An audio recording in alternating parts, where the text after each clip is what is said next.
Hola, buenas tardes a todos. En el día de hoy vamos a estar viendo, pues básicamente la última clase.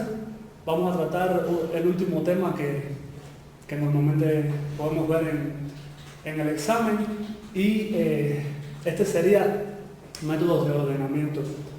Vamos a estar viendo una pequeña introducción a los métodos de ordenamiento, por qué son importantes y algunas aplicaciones.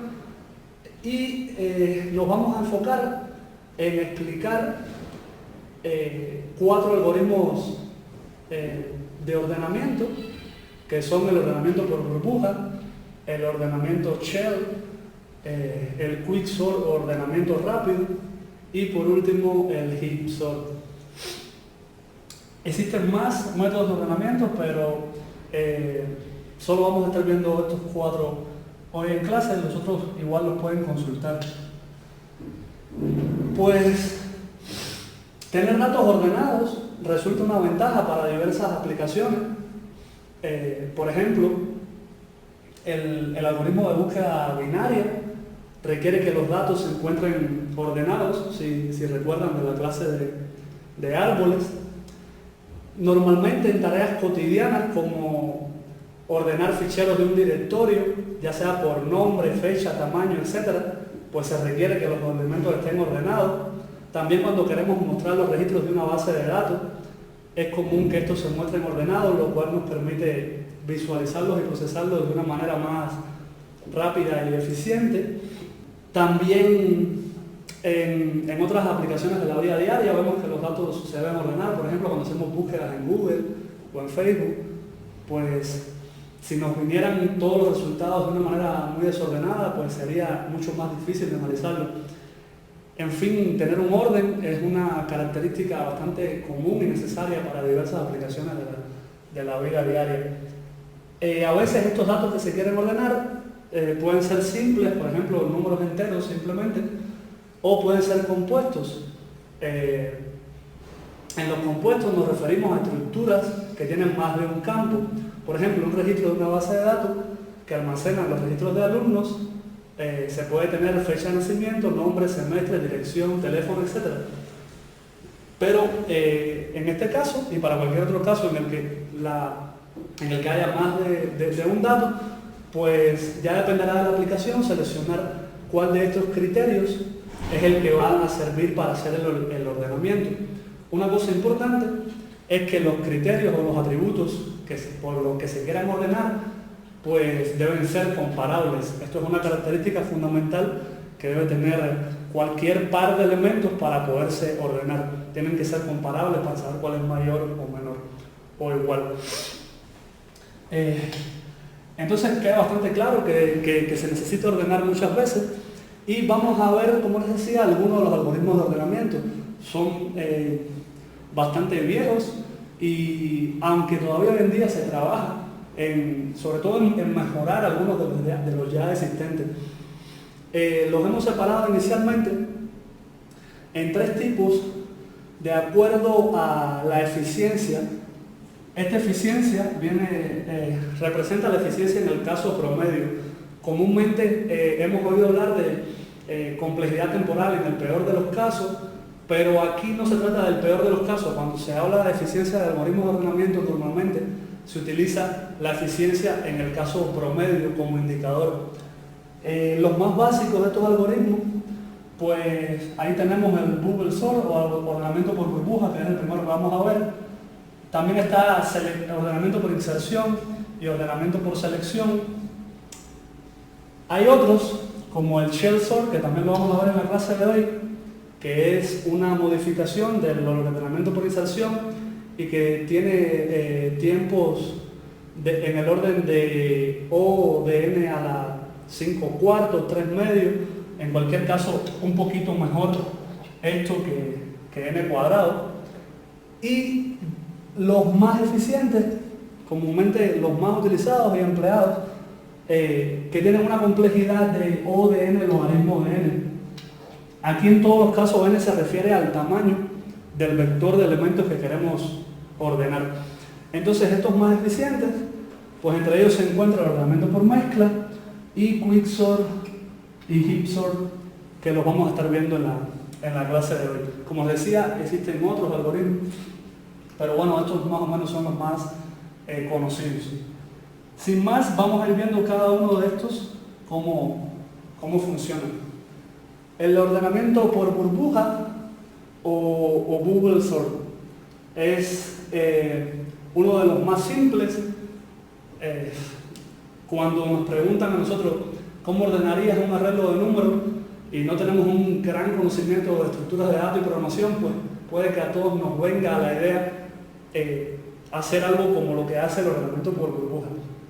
Aquí básicamente, en cada paso, los elementos se recorren en rango creciente, esto es, desde el rango 0 hasta el final de la secuencia. O sea, vamos así, en esta dirección. Y lo que hacemos es comparar un elemento con su vecino en esa dirección. Y si se observa que los elementos consecutivos están en orden incorrectos, o sea que el elemento anterior es mayor que el elemento siguiente, se intercambian los elementos. O sea, tenemos algún elemento aquí y otro aquí.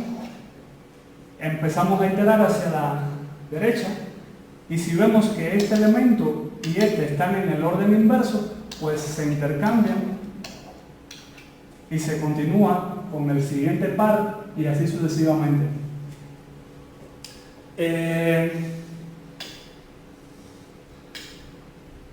Lo que pasa aquí es que entonces en cada iteración vamos a tener al final del arreglo, o sea, al elemento mayor de los que nos encontremos en el subvector que estamos recorriendo. Se entiende mejor con un ejemplo. No sé si se logran ver bien los números, Estos del lado acá, sobre todo. ¿Sí se ven? Sí. Ok. Pues yo con los peruanos ni los veo de cerca bien. Está 753. 753-421, ¿verdad? Ajá. Ok.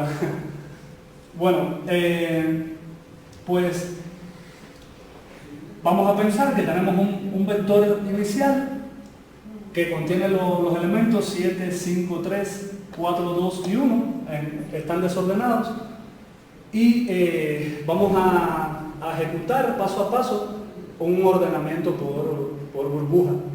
Pues lo que vemos en la primera iteración es que el número 7 y el número 5 están mal ordenados, o sea, el 7 es mayor que el 5, por lo tanto tenemos que hacer un swap. Cada rectángulo rojo representa una operación de swap o de intercambio en la que simplemente ponemos el 5 en la posición del 7 y viceversa. Luego se continúa ahora comparando el 7 con el 3 y efectivamente están en orden, están mal, el 7 es mayor que el 3, por lo tanto tenemos que hacer otro swap. Y ahora ya tenemos aquí al 5, aquí al 3, aquí al 7, y luego nos toca comparar el 7 con el 1, disculpen, con el 4. Pasa lo mismo, el 7 es mayor que el 4, tenemos que intercambiarlo, hacemos otro intercambio. Luego el 7 con el 2, hacemos otro intercambio. Y finalmente el 7 con el 1. Vean que al final de la primera iteración tenemos al 5, 3, 4, 2, 1 y 7. Como vemos, el elemento mayor del arreglo en esa primera iteración se puede decir que se desplazó hacia su posición correcta, que sería la última del arreglo. Ahora, pues le vamos a ir llamando a esta parte del vector como su arreglo ordenado y vamos a repetir el algoritmo, pero para la parte que aún está sin ordenar, o sea, para este vector que nos queda acá adelante. Repetimos el mismo proceso que en el paso anterior y entonces intercambiamos el 5 con el 3, intercambiamos luego el 5 con el 1, el 5 con el 2, disculpen, el 5 con el 4, el 5 con el 2, el 5 con el 1, y al final de la siguiente iteración pues tenemos al 5 y al 7. Pues como vemos, en cada iteración vamos teniendo ya ordenado esta parte del vector y solo nos queda repetir la operación para el subvector anterior. Aquí lo vemos en lo que sería la tercera iteración. El 3 con el 4 están bien, no tenemos que hacer nada, o sea, es correcto, están ordenados, el 4 con el 2 y así sucesivamente.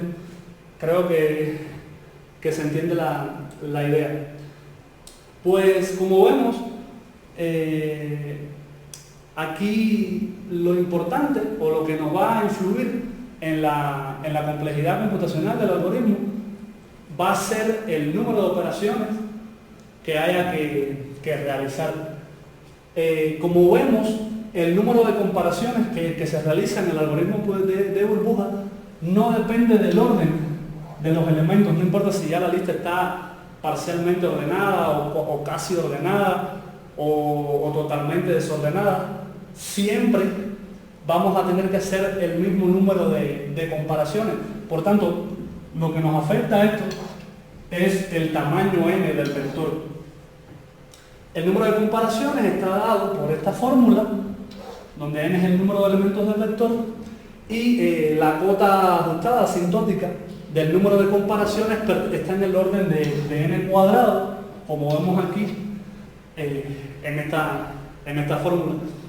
Entonces, por su parte, el número de intercambios que hay que realizar o de swap, como venían en la diapositiva anterior, depende del orden de los términos, aquí sí, y podemos diferenciar, por ejemplo, el caso mejor en el que el arreglo ya está previamente ordenado, no hay que hacer ningún swap, o el caso peor en el que el arreglo está ordenado pero en orden inverso, en el que tenemos que realizar muchísimos intercambios. Pero como no podemos saber a priori qué tan desordenado va a estar el arreglo, pues no podemos determinar una cota para el número de intercambios.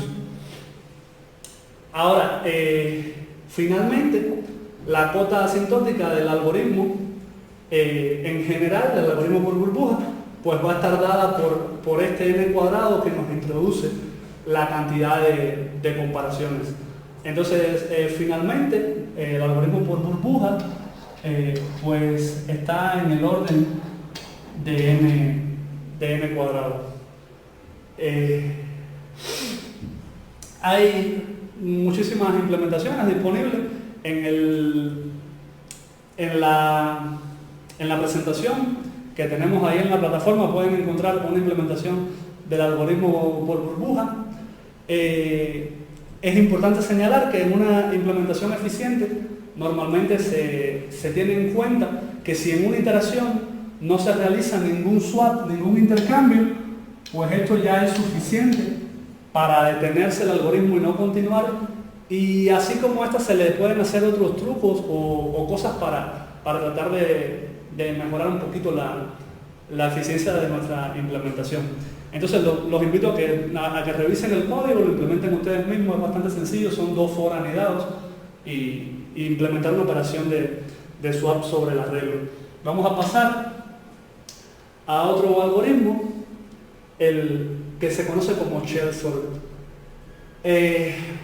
Aquí no habría una traducción directamente al español, sino que lleva su nombre en honor a su inventor, que fue este señor Donald Shell. Y también en la literatura se le conoce como método de inserción con incrementos decrecientes. Esto pasa porque el algoritmo de shell sort en general es una mejora del algoritmo de ordenamiento por inserción directa. Lo que pasa es que utilizamos shell sort cuando el número de elementos que queremos insertar es grande. Entonces, para entender el algoritmo de shell sort, primero hay que entender el algoritmo de inserción. Lo vamos a ver brevemente en esta diapositiva.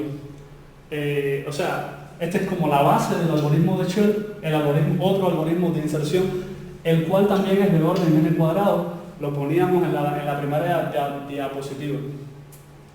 Entonces, el algoritmo por inserción, al igual que el algoritmo por burbuja, asume que tenemos 2 partes del vector, una parte previamente ordenada y otra parte no ordenada. Pues asumimos que el primer elemento está ordenado en la primera iteración y luego en la segunda lo que hacemos es que nos fijamos ahora en los elementos hacia la derecha de la parte no ordenada y lo vamos comparando con los elementos de la parte que sí ya está ordenada hasta que encontramos la posición en la que podemos insertar este elemento. Por ejemplo, en la segunda iteración vemos que el 9 es menor que el 12, por lo tanto invertimos su orden y ahora tenemos al 9 y al 12 y esta sería nuestra parte ordenada. Pasamos a analizar el 4, vemos que el 4 lo comparamos con el 12 y como el 4 es menor hacemos un corrimiento del 12 y luego comparamos el 4 con el 9 y así hasta que insertamos el 4 delante y vamos teniendo siempre esta parte ordenada. Se repite el proceso para cada uno de los elementos y así sucesivamente vamos teniendo la parte izquierda ordenada hasta terminar con el último elemento. Esto es costoso el algoritmo. Vean que cuando un elemento de la parte no ordenada es menor que la mayoría de los elementos de la parte que sí está ordenada, pues hay que realizar muchos desplazamientos y comparaciones para insertar el elemento en su posición deseada. Entonces, lo que hace Shell Sort pues es básicamente, primero, como les mencionaba, la principal desventaja del algoritmo de inserción es que si el elemento a insertar es más pequeño que la mayoría de los elementos ya ordenados, hay que realizar muchas comparaciones antes de colocarlo en el lugar que le corresponde. Eso ya se los había dicho literalmente. Y lo que va a hacer Shell Sort es, en su método general, que es el que vamos a ver, es no hacer las comparaciones uno a uno, sino tomar como salto, vamos a ver qué es esto más adelante, n sobre 2, siendo n el número de elementos de nuestro arreglo, y luego ir reduciendo en cada iteración hasta que el salto o distancia finalmente sea de 1, y ya cuando tengamos un salto de 1, pues finalmente vamos a realizar una iteración del algoritmo por inserción original. Aquí lo interesante es cómo elegir ese tamaño del salto. Hay varias propuestas y vamos a mencionarles algunas en la última de estas diapositivas, pero bueno, hay muchísimos estudios, incluso no se ha podido demostrar que alguna manera muy óptima de seleccionar los saltos pues no sea capaz de obtener un n log n, que es como lo mejor que tenemos en ordenamiento. No se descarta que hay investigación abierta en eso, de que algún salto, alguna manera de elegir los saltos pues nos pueda garantizar esto. Entonces, vamos a ver el caso en el que elegimos los saltos de tamaño n sobre 2, que es como el caso más general, fue el original, el que propuso su inventor cuando creó el algoritmo, y para entenderlo vamos a ver el siguiente ejemplo. Supongamos que queremos ordenar un vector que consta de los siguientes elementos y elegimos una secuencia de incrementos o de saltos de tamaño 5, 3 y 1. Vean que 5 es n sobre 2, tenemos 10 elementos, por tanto aquí está 5, luego n sobre 4 sería 3 aproximadamente y luego 1. A lo que nos referimos con estos saltos es que cada uno de ellos nos va a dar un subvector, el cual vamos a ordenar siguiendo la misma lógica del algoritmo de ordenamiento por inserción. Por ejemplo, cuando tenemos el salto igual a 5, eso quiere decir que vamos a meter en un vector al elemento en la posición 0, al elemento en la posición 5, y como ya no tenemos 5 más, esos dos serían nuestro primer vector. Luego vamos a elegir al elemento 57, disculpen, al elemento 1 con el elemento 6.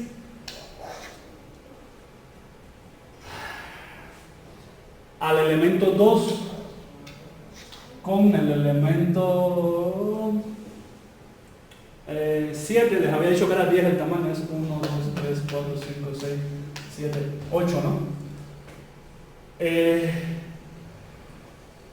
Con este y estos dos van solos ya que no hay salto.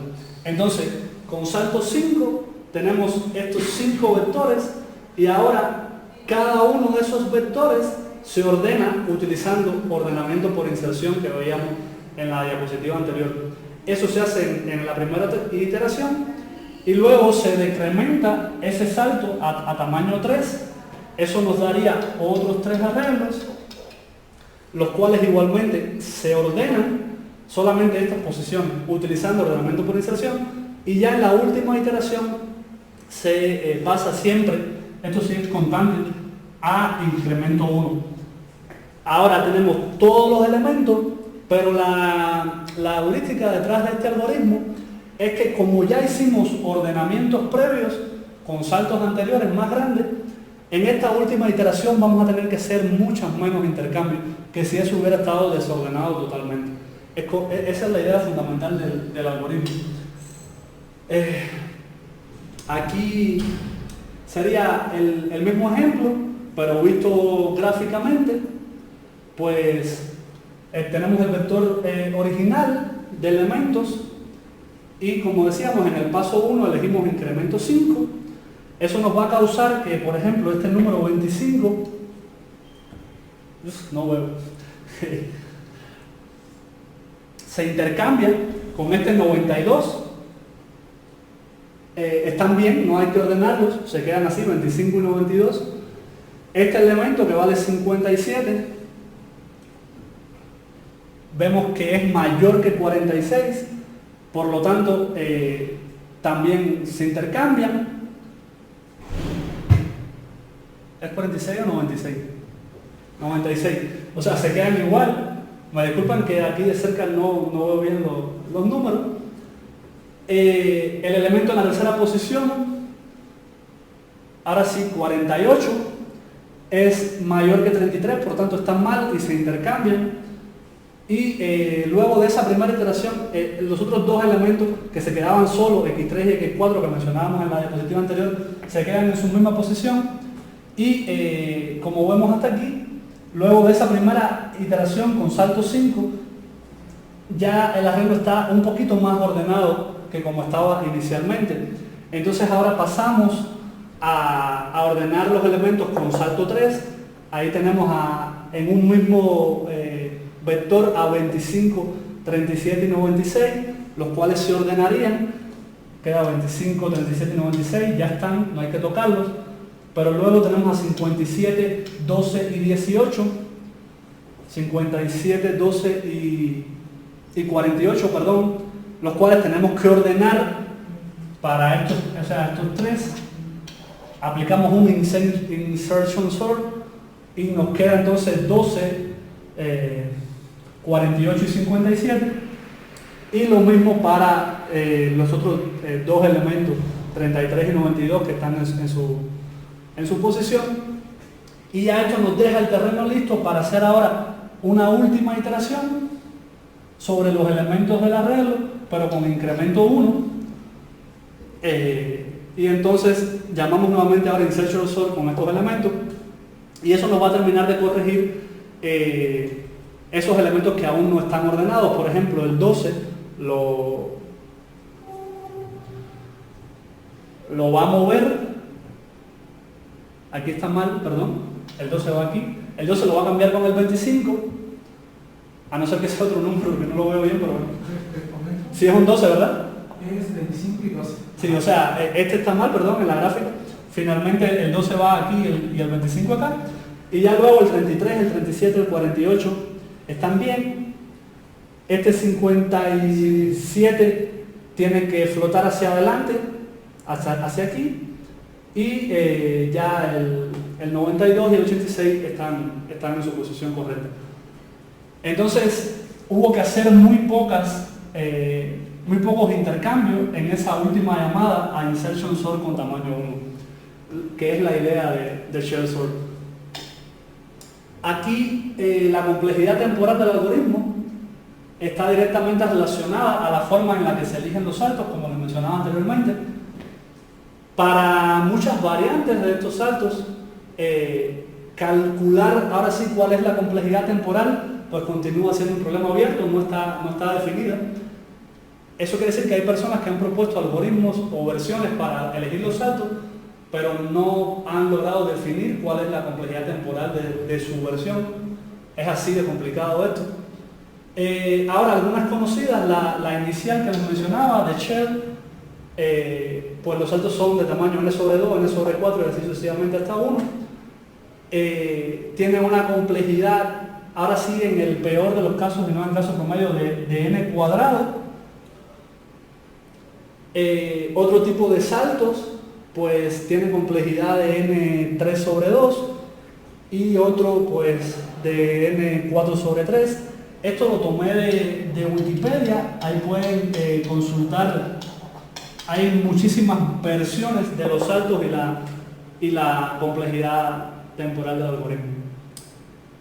Entonces, aún así, esta variante que vimos de Shell, en el caso promedio, pues es menor que n cuadrado, por tanto es un poquito mejor que el ordenamiento por burbuja, con esta variante sencilla de elección de saltos. Entonces pasamos al siguiente de los algoritmos.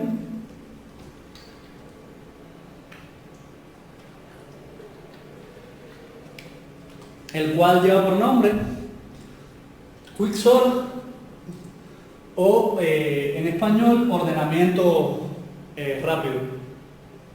Pues este algoritmo de hecho viene implementado por defecto en algunos, como algoritmo de ordenación por defecto en algunos lenguajes de programación, por ejemplo en Java, en la clase Math, si mal no recuerdo, su algoritmo de ordenación, el que utiliza, es una implementación de Quicksort, es muy popular, muy conocido, y pues vamos a ver que está basado, anda rápido, como lo dice su nombre, porque está basado en el paradigma de programación de divide y vencerás. Entonces, sin embargo, a diferencia de los algoritmos tradicionales que utilizan esta técnica de divide y vencerás, Quicksort lo utiliza de una manera peculiar, se puede decir, ya que primero realiza todo el trabajo duro, por decirlo de alguna manera, luego divide el problema y luego hace uso de las llamadas recursivas. En divide y vencerás, originalmente, pues primero se divide y se vuelve a dividir el problema hasta tener problemas bien pequeños, luego se combinan los resultados para obtener la solución. Este lo hace de una manera diferente, ¿no? Divide una sola vez, resuelve lo difícil y luego sigue dividiendo. Por eso algunos autores mencionan al algoritmo Quicksort de tipo vence y divide, ¿no? Como para dejar claro que utiliza la técnica de una manera un poco diferente.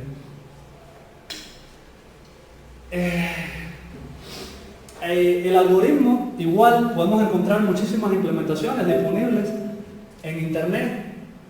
Ahora, en todas se pueden resumir en 3 pasos fundamentales. El primer paso, dividir, pues lo que hace es que si tiene un vector de al menos 2 elementos, selecciona un elemento específico X que pertenezca a ese vector, al cual se le llama pivote.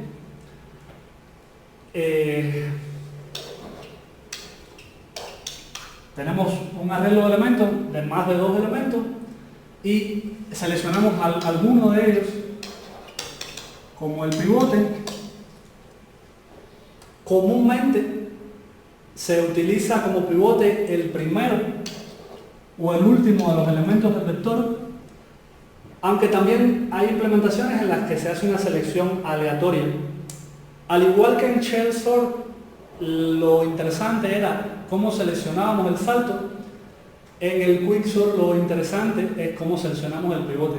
aunque la mayoría de los autores parecen quedarse con la idea de que seleccionándolo como el último o el primero, pues se obtienen los mejores rendimientos.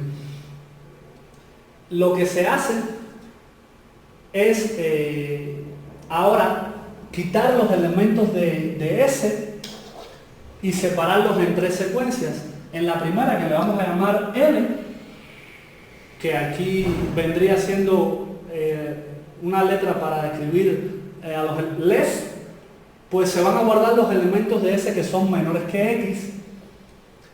En otro arreglo E vamos a guardar los elementos de S que son iguales a X, al pivote. Y en otro de los subarreglos, que le vamos a llamar G, vamos a guardar los elementos que son mayores que X.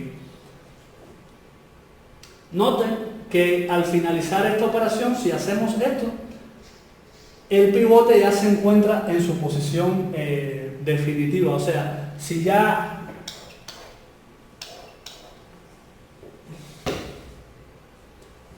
en E tenemos al pivote, en L tenemos a los que son menores y en G tenemos a los que son mayores, ya todos los elementos que estén aquí ya están ordenados. Entonces, ahora vendría la etapa recursiva, en la que lo que hacemos es mandamos a ordenar pues la parte L y la parte G aplicando el mismo procedimiento.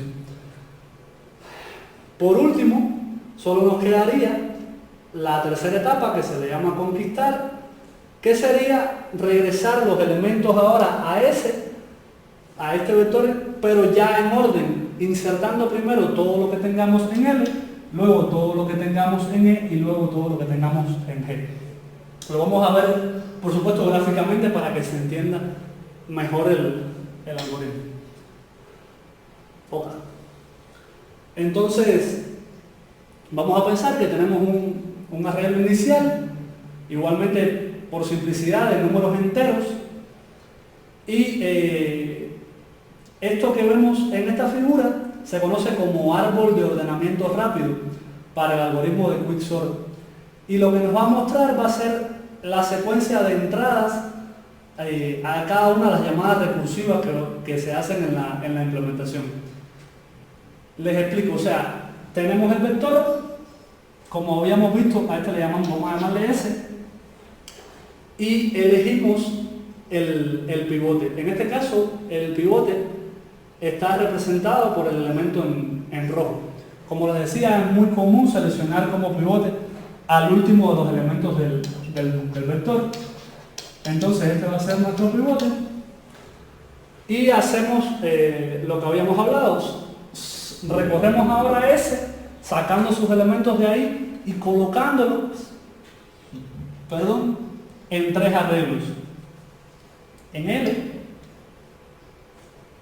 en E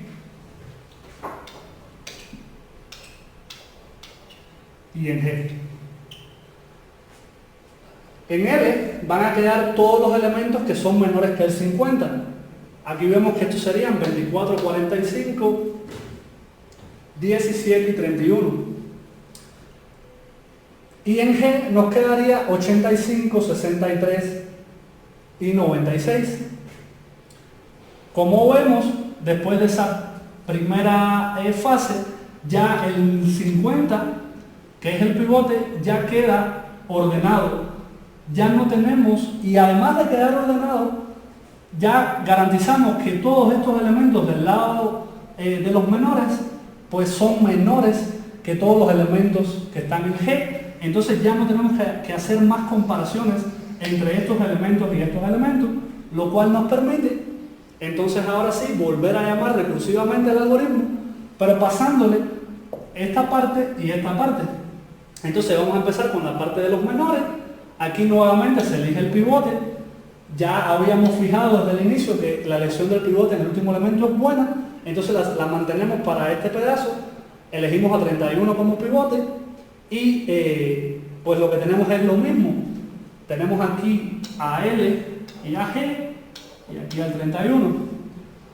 21 y 17, que son los menores que 31, y 45, que es el mayor.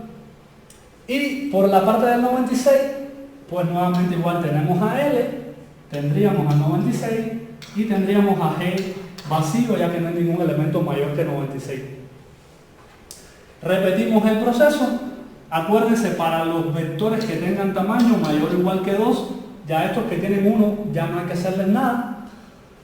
Y así sucesivamente se repite el proceso. Aquí 17 sería el pivote, L en este caso estaría vacío, el 17 estaría aquí y 24 sería G. Y lo mismo pasa para el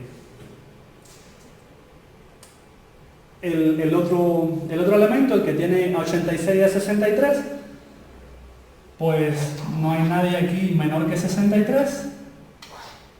Aquí iría el 63 y aquí iría el 85 en G. Luego se vuelve a armar el arreglo inicial y quedan todos los elementos ordenados. Este sería la secuencia el otro es la secuencia de entradas y este sería la secuencia de salidas, en las que vemos cómo S finalmente vuelve a estar ordenado, y lo que hicimos fue simplemente ahora ir concatenando los resultados de las salidas de cada una de esas llamadas recursivas, y cada vez que vamos subiendo un nivel vamos aumentando el orden hasta llegar a la llamada inicial recursiva donde todo comenzó, y ya garantizamos que todos los elementos quedan ordenados.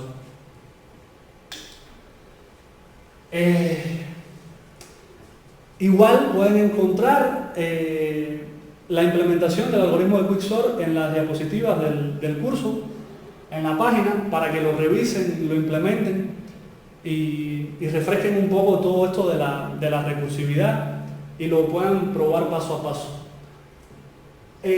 Aquí no nos podemos dejar engañar, aunque la complejidad en el caso promedio, que vimos que era la importante, está en el orden de n, logaritmo de n, pues en el peor caso el algoritmo de Quicksort se puede comportar, o de hecho se comporta en el orden de n cuadrado. Esto puede ocurrir si el pivote seleccionado es el elemento más pequeño o el más grande de la lista, o en algunas implementaciones también cuando todos los elementos de la lista son iguales. Entonces, no obstante, es bastante utilizado porque en el caso promedio, para ordenar un arreglo de n elementos distintos, pues este n log n sería el tiempo esperado, el cual se obtiene promediando sobre todas las n factorial permutaciones de los elementos con igual probabilidad. O sea, se agarra el arreglo, se hacen todas las permutaciones de ese arreglo, se ejecuta el algoritmo de Quicksort y se promedian los tiempos para cada una de esas permutaciones de los elementos, y entonces nos sale n log n, y por eso se utiliza mucho este algoritmo de ordenamiento rápido. Finalmente, vamos a pasar a ver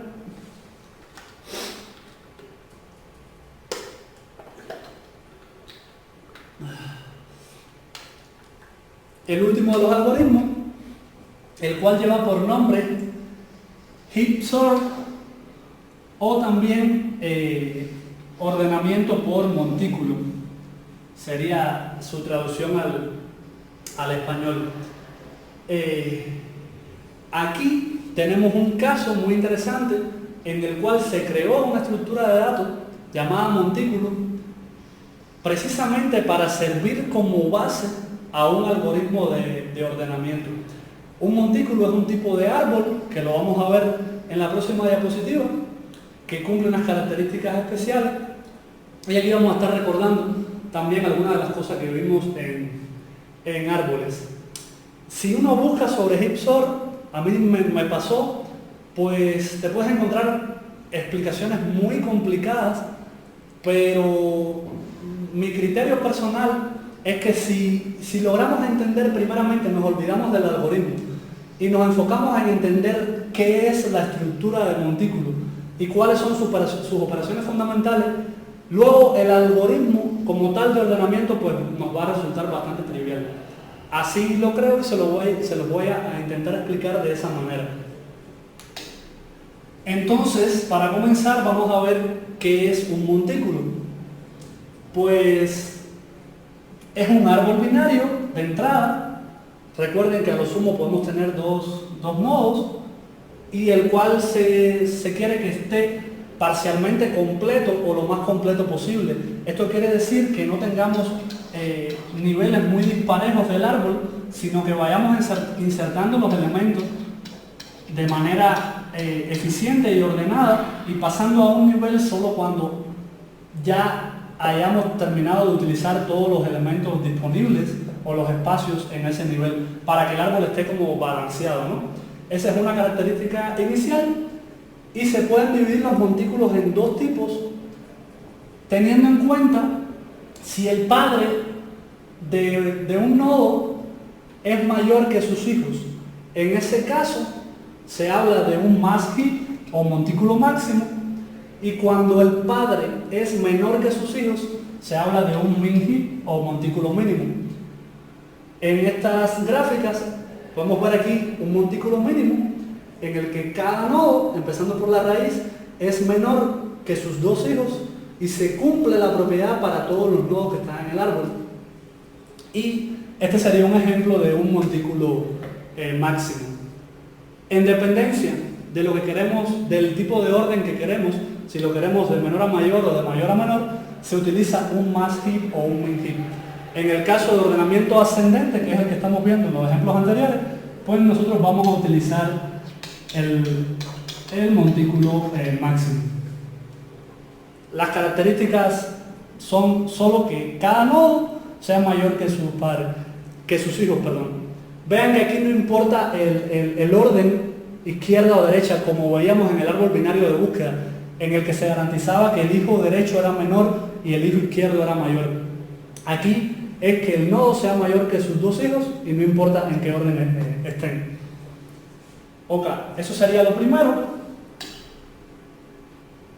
Ahora, lo que pasa es que a pesar de que las implementaciones de árboles tienen su complejidad inherente y utilizamos estructuras recursivas para ellas o listas enlazadas, con los montículos, como cumplen esta propiedad de que los elementos se van insertando de manera ordenada en los espacios disponibles, es muy sencillo verlos directamente como arreglos y olvidarnos de toda la implementación que sería necesaria para si lo fuéramos a hacer con cualquier otro árbol general. Entonces se puede fácilmente pasar de un arreglo a un montículo si respetamos este orden para los índices. O sea, el primero de los elementos sería el índice 0, luego vendría los índices 1 y 2 del arreglo, nos estarían hablando de los hijos de este nodo, y así sucesivamente el 3 y el 4 son los hijos del 1, el 5 y el 6 son los hijos del 2. Esta forma nos permite definir que el hijo de cualquier nodo, su hijo izquierdo va a ser igual a 2 veces por el valor de n más 1. Este va a ser el hijo 1 y el hijo 2 de un nodo pues va a ser 2 veces el nodo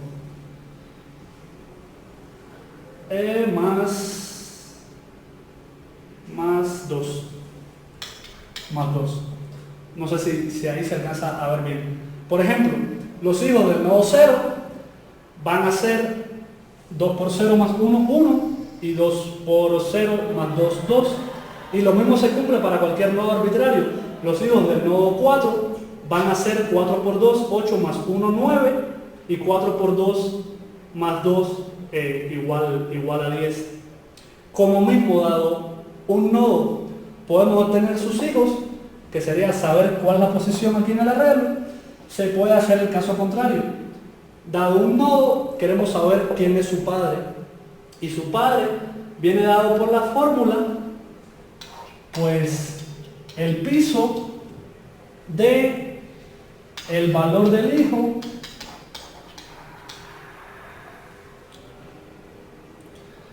aquí no lo veo bien si es menos 1 o más 1 sobre 2.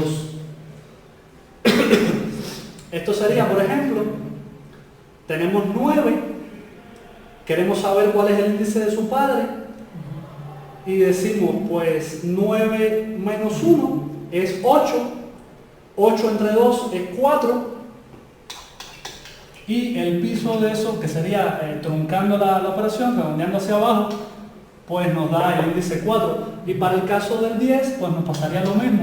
10 menos 1 es 9, 9 entre 2 es 4.5 y el piso de eso es 4.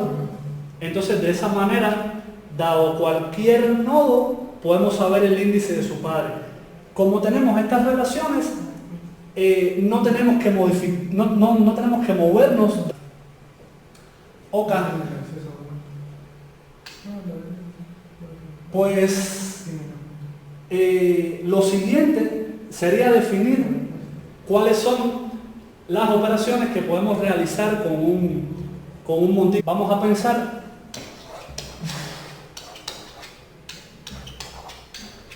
que tenemos un montículo parcialmente creado y que queremos insertar un nuevo elemento. Pues lo que se hace es insertar el elemento en la siguiente posición disponible. En este caso sería aquí. Aquí iría nuestro nuevo elemento. Pero una vez que se inserta, tenemos que garantizar que se siga cumpliendo las condiciones estructurales definidas al inicio. O sea, que él sea menor que sus padres. Y si eso no se cumple, simplemente tenemos que corregirlo hasta que quede en su posición correcta. A esta etapa de corregirlo se le conoce como flotar o en inglés trickle up. Y pues básicamente lo que hacemos es, después que lo insertamos, lo vamos a comparar con su padre y en caso de que él sea mayor que su padre, los vamos a intercambiar los elementos y luego seguimos realizando esa inspección hasta llegar a la raíz, para garantizar que nuestra estructura sigue siendo estable y se siguen cumpliendo sus propiedades. Eso sería insertar. La segunda operación es eliminar. Aquí, a fuerza, en esta estructura solo se pueden eliminar los elementos que están en la raíz. O sea, no podemos hacer una eliminación de un elemento que esté en otra posición que no sea el elemento raíz. Y para eliminar, el algoritmo sería el siguiente. Se elimina la raíz, vamos a pensar que la sacamos, se reemplaza la raíz por el último elemento de nuestro arreglo, el que tenga el índice más alto. En este caso vamos a pensar que es este nuevo que acabamos de insertar. Entonces este se reemplaza por la raíz, pero al igual que nos pasaba con la operación de insertar, al hacer este movimiento, pues nada nos garantiza que la estructura siga siendo estable. Entonces, si este elemento por algún motivo ahora resulta ser menor que uno de sus dos hijos, pues lo que tenemos que hacer es, en vez de flotar, aquí le llamamos empujar hacia abajo o trickle down, para bajarlo de nuevo hasta la posición que le corresponde y que nos sigue manteniendo las condiciones estructurales. Cuando estamos bajando un nodo, lo que hacemos es que nos fijamos en sus dos hijos y lo intercambiamos por el mayor de esos dos hijos. Y se sigue realizando el proceso hasta que ya no haya que hacer más ningún intercambio. Ahora, si ya tenemos esto dado, pues el algoritmo de Heap Sort pues es bastante simple. Consiste, parece como magia. Lo que se hace es crear ya sea un min heap o un max heap en dependencia del orden deseado. Vamos a pensar que lo creamos vacío y le vamos a insertar cada uno de los elementos de nuestro arreglo. Lo vamos a ver con un ejemplo, utilizando la operación ADD que vimos en la diapositiva anterior, de manera que tenemos un arreglo,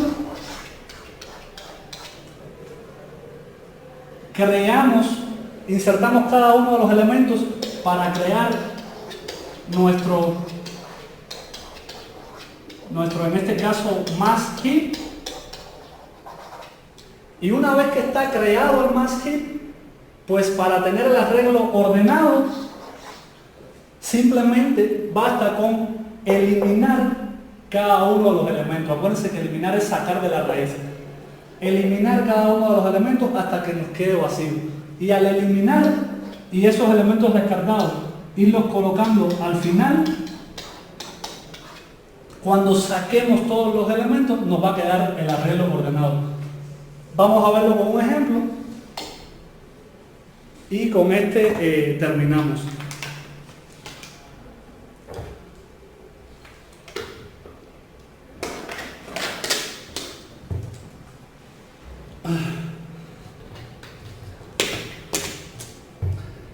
Entonces, tenemos nuestro arreglo desordenado que contiene los siguientes elementos y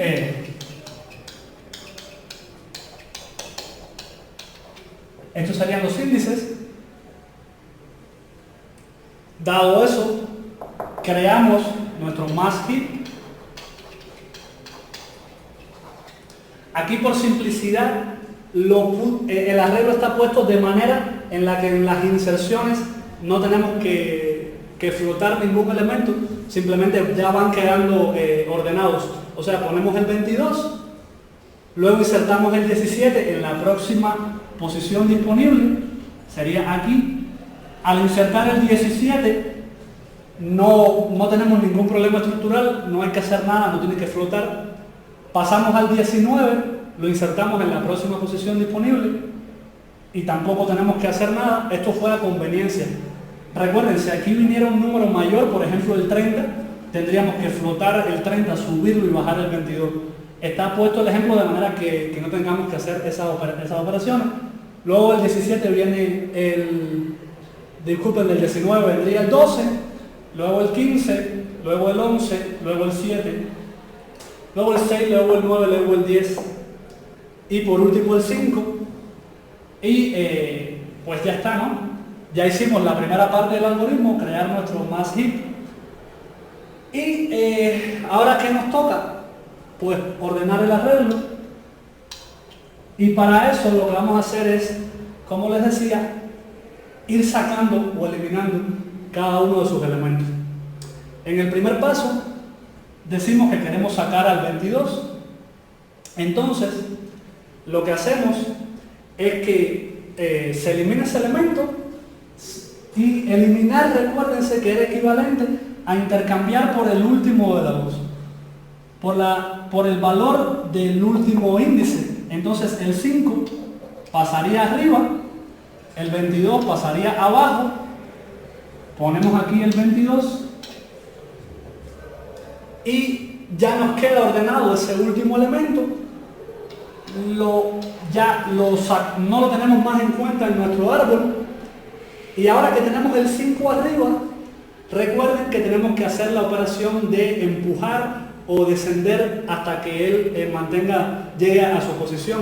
Vean que el 5 no es mayor que 17 y 19, por lo tanto está mal ubicado y tenemos que hacerlo descender.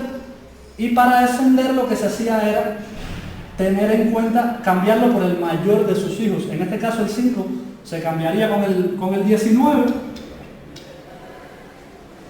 Una vez el 5 aquí, hay que volverlo a cambiar, en este caso con el 11, que es el mayor de sus hijos. Finalmente tendríamos aquí el 5, aquí el 11 y aquí el 19. O sea, el 19, 17, 11, 12, 15, 5,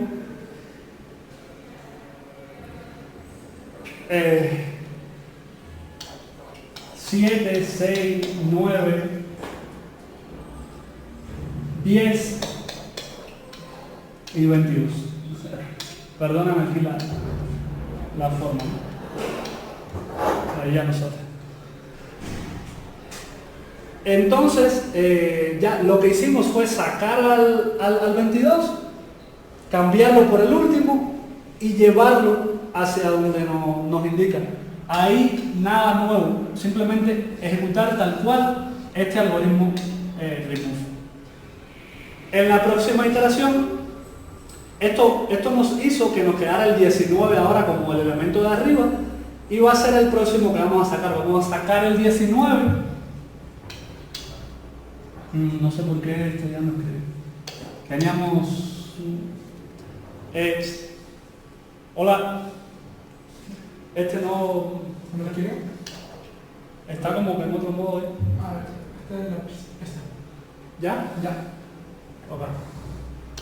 Entonces...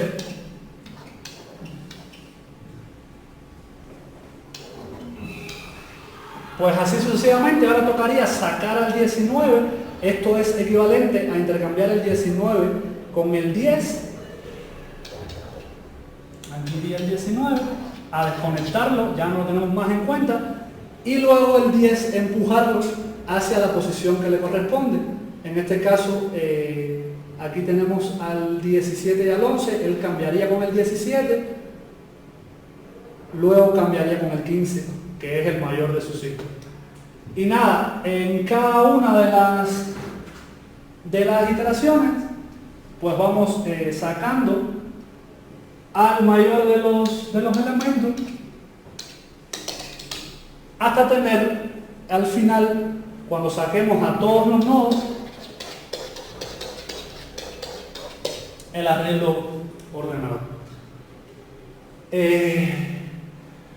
La complejidad temporal del algoritmo de Heath-Shor en el caso promedio igual está en el orden de n log n y también es un algoritmo muy eficiente y bastante utilizado, al igual que el Quicksort que vimos anteriormente.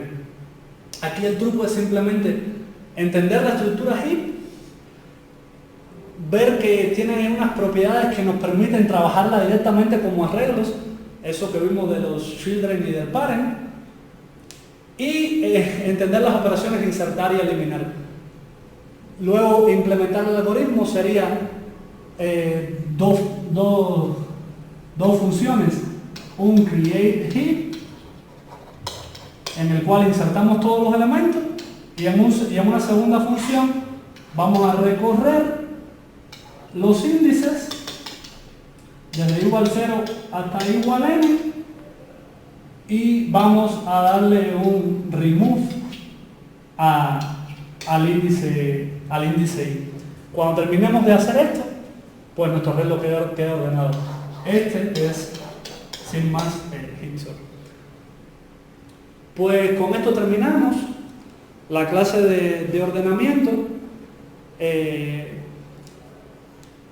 Como les decía al principio, esto está implementado en muchísimas aplicaciones, o sea, casi todo lo que nos topamos hoy día cuando solicitamos datos, esto es mejor que nos los devuelvan de manera ordenada, no desordenada, por lo tanto sus aplicaciones son muchísimas. No es necesario saberse de memoria las implementaciones de los algoritmos, pero sí conocer estos detalles de los tiempos de ejecución, ya que a medida que n es más larga, pues queremos ya cosas del orden de n cuadrado se convierten en intratables y por eso tenemos que saber de la existencia de estos algoritmos más eficientes como Heath-Shor, Quicksort o incluso Shell Sort. Por mi parte sería todo.